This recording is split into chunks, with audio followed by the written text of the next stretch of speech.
his first book, I think, Healing Wounded Emotions, and it became a bestseller. Both books are published by 23rd Publications. Father Martin, welcome to the Catholic Corner. Thank you, Monsignor. It's always a great delight. You're a wonderful man and a wonderful priest and a great psychologist. Thank you. You know, your first book, Healing Wounded Emotions, I know it was a great success and a bestseller, and you've given many talks about it. And tell me, how is the latest book, Healing Wounded Relationships? Does it complement the first book, or is it a continuation of that book, so to speak? No, I think the best word that you use there is what most people say. It's a complements the second book. The first book complements the second book very much, because in the first book I dealt with a lot of the human aspects of the individual, anger, forgiveness, the need for affirmation, other aspects that were so much needed, problems in life. And what I did is I brought those in then later on in the second book, Healing Wounded Relationships, and bound them together within our relationships. So they really complement one another in both ways, because they're trying to establish in the first book the worth and the value of the human person, that the human person can have emotions, that they're good, that people are basically good, and then bringing that in the tie in the second book with relationships, so the two complement one another. And it's nice to know, for people to know that some of our emotions are normal and should be recognized as that, as you mentioned, anger and the ability to forgive. That's right, because if you don't have a good understanding that in terms of a person, you're going to definitely have problems and difficulties in a relationship if you don't have those clear in yourself. I understand that both of your books have something in common in a sense that they weave the psychological with the spiritual dimensions of healing. Tell me a little bit about that combination of the psychological and the spiritual. Okay, what I see, when we listen into Genesis, that we've been created in the image and the likeness of God, and so we're not just physical, mental beings, we're also emotional, we're also spiritual. People sometimes don't recognize the fact that there's a spiritual dimension. And so in both these books, I try to bring that whole aspect in there. And that, emotionally and mentally we're tied together, and physically, but we're also tied in very closely spiritually. And spiritually, a lot of times people see the fact of trying to find meaning in life, purpose, to be able to transcend. That's kind of a spirituality that is there.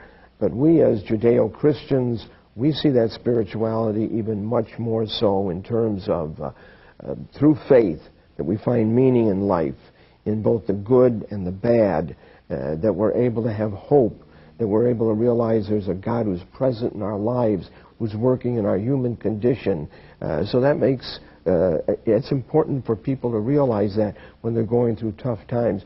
It's not only a human journey, they're also going through a spiritual journey at the same time. And that's extremely hard sometimes for people that are hurting badly when they get hurt in some kind of a relationship. It is. And one of the things I remind people constantly is all this suffering, all this pain, as much as you're trying to get rid of it, it's all part of your sanctification. It's all part of working out your salvation.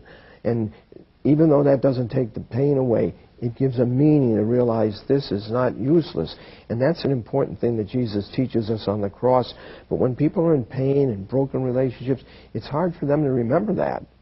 It's hard to live through it. You bet. It's almost like I can be a saint another way. Yes. The Healing Wounded Relationships, the book is about that kind of healing. And who is it for, and who did you write it for? Well, really, it's a book that's written for everybody. We can take out the religious aspects of it, we can take out the scriptural text, and the basic concepts are for everybody. Communication, conflict, working to make marriages, anxiety in marriages, the losses we deal in life, broken relationships, second marriages. These belong to everybody. And so it's really a book written for everybody, and it's a book that really we need to get into our schools.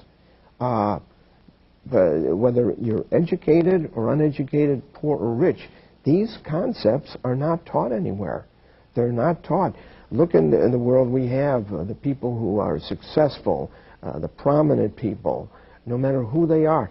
Look in their private lives, you'll find these are areas they have no understanding about. Why? We've educated the intellect. We haven't educated people in terms of emotions and in terms of relationship. So that's why we're in a disaster area in this country. I think the divorce rate shows that people do not have the skills in these areas. Many people have told me already about the book, I wish I had read this 10, 20 years ago. And sometimes you have to go through the age development before you start to realize that we should have read some of these things a couple of years back. Right. You mentioned communications, Father Martin, and you talk about in your book about the technology of today. We have all kinds of ways to communicate, and sometimes even myself, I say, well, it's good and it's always not so good. Does that necessarily help us, though, connect with human beings? Well, you would think it would. I mean, when you stop to think of the television, the telephone, the computer, the websites, iPods sticking out of people's ears, earphones, telephones go no matter where you go, but they're still not communicating on a person-to-person level, heart-to-heart, feeling-to-feeling, idea-to-idea. That's still missing. Take a normal family. People come home at night, one's on the television, the other one's on the computer, the other one may be on an iPod. The people are not connecting. So what we're finding is people are still not connecting in terms with one another emotionally, personally, and not sharing their lives on a deeper level. So what you're really saying is we really don't know how to talk to each other. We don't know how to talk to each other, and that's pretty universal on all levels of life. You mentioned in your book that the goal of communication is not resolution but revelation.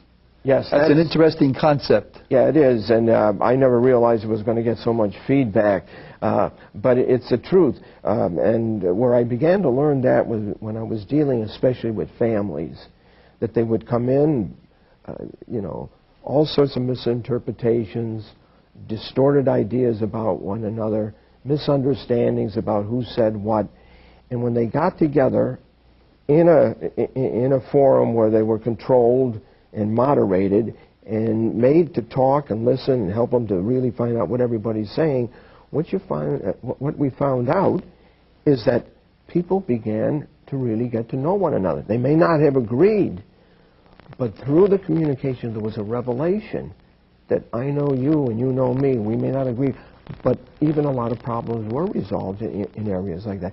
So that whole revelation that needs to come out. God, we call the Bible the book of Revelation, but on the other part, we have to be open and listening to that revelation. And this is what sometimes family needs. And they don't even need a lot of sessions. Sometimes they just need to be able to realize we're not listening to one another. We're not communicating to one another. You remind me of a couple that I talked to a long, long time ago, and they were married a while. And the gentleman kind of mentioned how long they were married. I'll never forget, she looked at him and she said, but in all those years, you never got to know me. Yes. It's an interesting thought. Interesting concept, and I've heard it very often on people, the burial of one's husband and the wife saying, I never really knew the man. And that's a real problem in our society today, of people not really knowing one another. There's another concept in psychology, I think they call it triangulation. That's right. And that happens in families or it happens in business? It can happen anywhere where there's a group of people, but where we see it most frequently is in a marriage or a family, and that's where it has the greatest damage.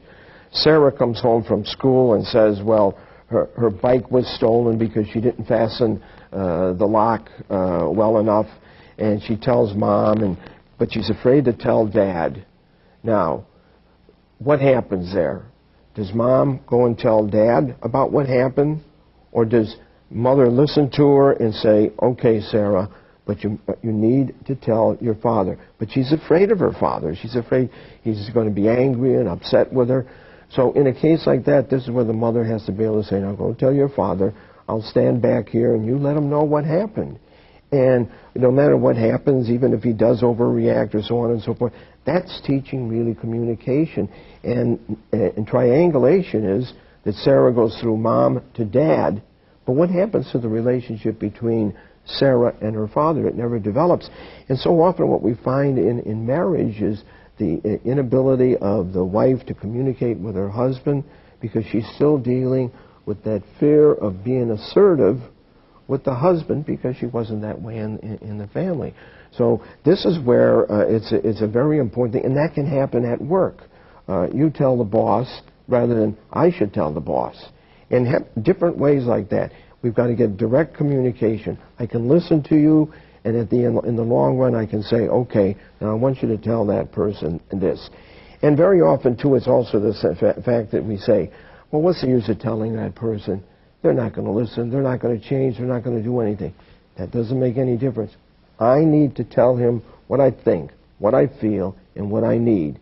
That's the first most important factor. The secondary thing is, does that person hear it or doesn't the person hear it? But the vital thing is, I need to speak it. Otherwise, it stays, I always say, in your socks somewhere. That's right. It just stays down there.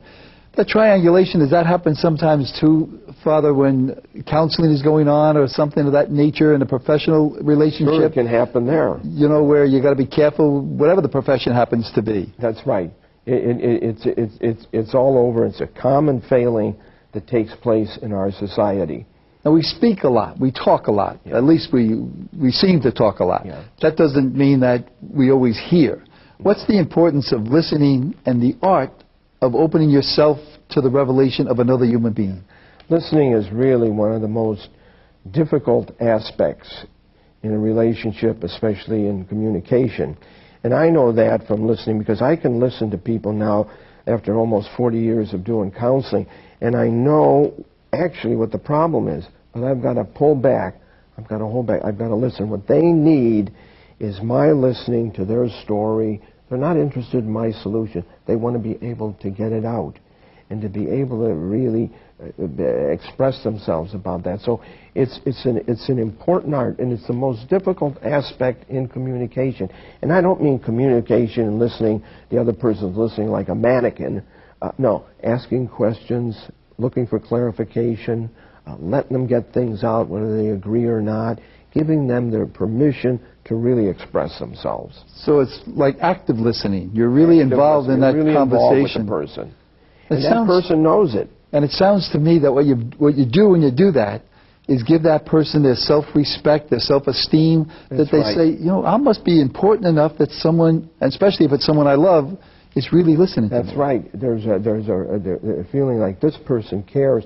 But not only that, what they're diffusing a tremendous amount of pent-up energy, anger, disappointment, frustration, hurt. And the very fact they have that opportunity to get that out, they're shown respect. They're shown that they have value, that what they're saying is important, and how they feel is important. What does Jesus say about all of this listening? Well, he was a good listener. He was the great communicator and the great psychologist. And in this coming Sunday's Gospel, we'll hear Jesus turning to the blind man saying, "What do you want from me?" And so he was a good listener. He heard his cries through the crowd. He listened to the woman at the well. He listened to the disciples when they came home from their ministry and all their stories. On the cross, in all his pain and agony, he listens to the thief. So the whole area there, you find Jesus listening. He's a great communicator, but he also listens, and he penetrates the heart and the soul of what people are saying. I always love the story. You mentioned a few others, but I always love the story of Zacchaeus. That not only did he listen to him, but he kind of raised them up and said, "That's right. You and I will have dinner tonight." The ones that thought they were going to have dinner didn't have the dinner. That's right. Listening to another person raises them up. Sure does. It makes them feel good about himself or herself. You talk in your book about humor and that part of listening that allows the humor to take place. Speak to that. Yes. Humor comes from the basic word humus, human. And humor is that ability to be able, sometimes when we're talking with one another and we diffuse things, to look at some of the human aspects and frailties and quirks, and that we can laugh about it. And it's a tremendous source of healing in ourselves when we can laugh. It actually relaxes the whole body and brings out, just so much of that pent-up tension that we have. So it's good. It's good when we can laugh with one another, not at them, but with them, and look at those. And a lot of times when it does that, it shrinks the problem. It's not that big. It's that big, and we can handle it. It's like the story of Abraham and Sarah when they shared Isaac, and they named him Isaac, which means to laugh. It shows us very, very much in the beginning that God says it's okay to laugh. That's right. As long as, I guess, I'm going to say that we don't laugh at each other, so to speak. Right. That we don't That's make right. fun of each other. It is. That's a wonderful, wonderful gift. And just to think that the humor comes from that, as you mentioned, the word human. Yes. That there's a wonderful, human, yeah. wonderful experience that we can all. And does it, as a therapist, does it do things to laugh? I mean, does it create some, what would I say, endomorphins or something inside of us that allows us to relax more? It relieves all those endorphins and other chemicals that are so important for mitigating stress, alleviating anxiety, lifting up the spirit from depression. It's marvelous. Some of the built-in gifts we have, like tears, they're there. We just don't always utilize them. But we should. We should, definitely. Most relationships, somewhere along the line, have a little conflict in them. Is that true? Sometimes you hear somebody say, "Oh, we've been married so long, or we've gone together so long, we've never had a fight, or we've never." Is that healthy, not healthy, or did they just not see something that's really there in front of them? Well, when somebody says to me they've never had a fight, that's the problem. Because conflict forces things out that we don't normally bring out. And my old saying, which I had in the first book and repeated also in the second book, is more marriages are dying from silence than violence. And a lot of times what brings about the violence are the fact that everything's kept in. Now, if you take just over the recent months some of the tragedies that happened in some of these schools, and if you listen closely, you'll find that all of these people were repressed people, from hurts and brokenness way back, serious, that all of a sudden just exploded. And so the aspect of conflict is interesting. Intimacy is not only I love you and I'm warm with you and I'm affectionate with you, but conflict is also two people in a struggle. That's part of intimacy. And it helps maintain individuality, which is so important in a marriage and a good relationship, that two people remain individuals in one relationship. And that's going to take conflict. And we learn to live with differences. We learn to tolerate the fact that we have different ideas. And this is where conflict is so important. Many times people will tell me about their family background, where they never saw their mother and father fight, and the other person in the marriage came from a more open, conflictual family, and the difference that happens, this one who came from a background where there was none thinks every time there's a conflict or disagreement, the marriage is falling apart, and the other one just takes it normal. So you can see the difference in these things. And that's why I say these are the many, many, many things we have to educate our people and our youth and in our schools, and we don't have it. And I've always thought, too, that there's that nature and nurture development in all of us. And it's nice to tell people, if you have a little conflict, don't take it personally. Mm-hmm. Maybe that person is it's their nature kind of growing out of their own development. That's right. And sometimes people say, well, because you don't agree with me, you don't love me. Right away, it's you don't love me. See, they have that negative thing. Or if you're angry with me, you don't love me. So there's a lot of that negative aspect that comes up there. And when we're talking about the conflict and we're talking about anger, we're talking about appropriate.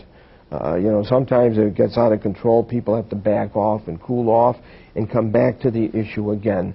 When it gets too heated and people start name-calling and things like that, they have to realize that's not the type of conflict that we need. And what's happening very often there is people are getting very anxious. He doesn't love me, she doesn't love me, we're going to fall. So it gets heated up from the anxieties that's in there, too. And that's not the listening. That's right. Growing in relationship with God. You know, you're a priest and I'm a priest, and we both love God and love our Lord. How does it help us in healing our relationships if someone has a good relationship with God? A good relationship with God is something that I think is what Christ brings out, love God, your neighbor as yourself. That's really the core teaching of Jesus, but it's really the core teaching in sound psychology.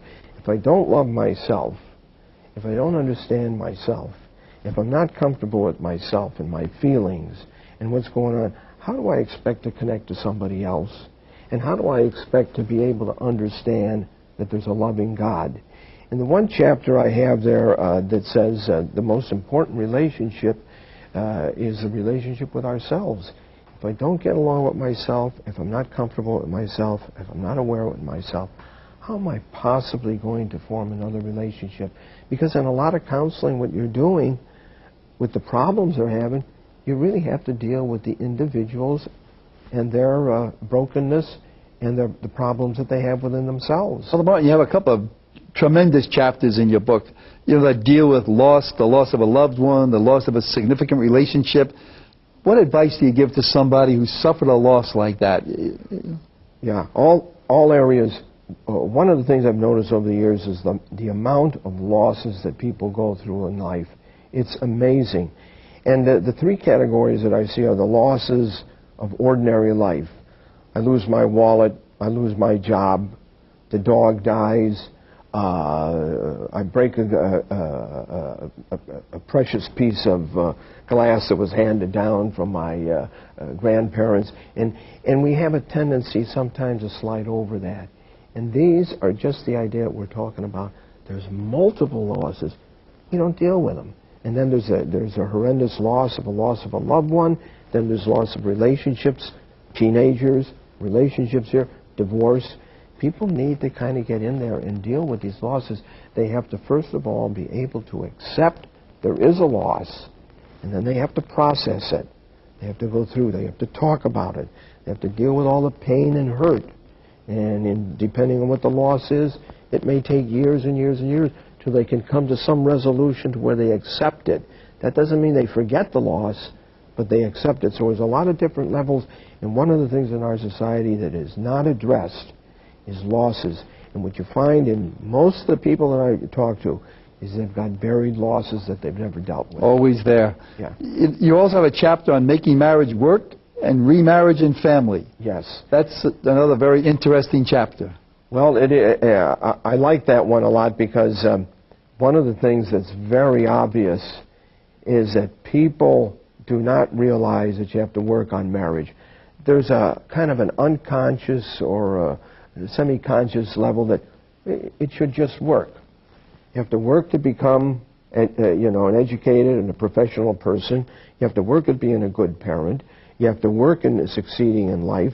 You have to work in every aspect of it. You have to work also at marriage, probably more than ever.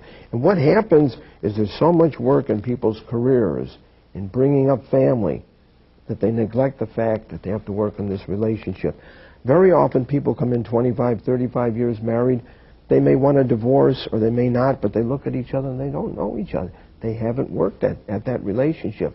That's the most important relationship. What do our children know about marriage?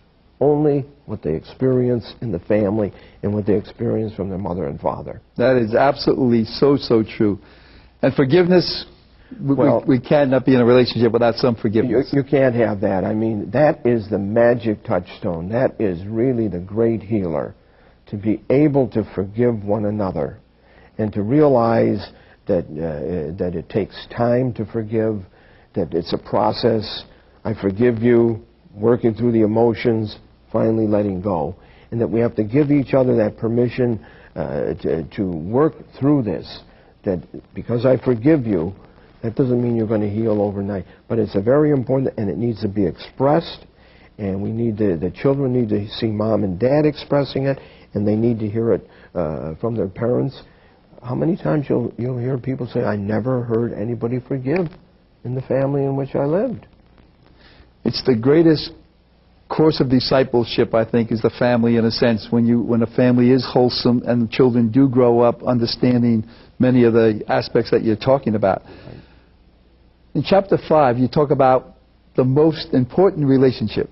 Yes, the most important relationship, because I've noticed over many years that sometimes you really can't work on a marriage relationship until you deal with people's unresolved problems. Problems they brought in from their background, where there was a lot of dysfunction, where there may be alcoholism, other addictions, other brokenness, other facets. So it's pretty hard to work on this relationship until you resolve these things here. And also to realize that relationship with myself, that I love myself, that I see myself as a worthwhile person, that I know that I'm loved by God, that I can forgive myself, that I don't allow others to destroy me, even though they may hurt me. That's a very important factor. And with all of that, we have to be grateful. Grateful. Gratefulness is one of the greatest aspects, I think, of a human person. The Bible, from beginning to end, talks about gratitude to God, God looking for gratefulness, the Psalms, all through it. It's gratefulness that helps us to put things in balance. How many times we'll look at things and we'll say, this went wrong and that's bad, but if we push open the curtains and we look at the whole picture, look at all the good things that we've had. So it helps balance off. It not only makes for a mature person, it makes for a mature Christian who is also then very grateful to God. And a blessed person. That's right. Father Martin, thank you very, very much. For more information about Father Padovani's book, Healing Wounded Relationships, call 609-298-3272. Bless you, and look at your relationships and your emotions, and thank God for the gift you have.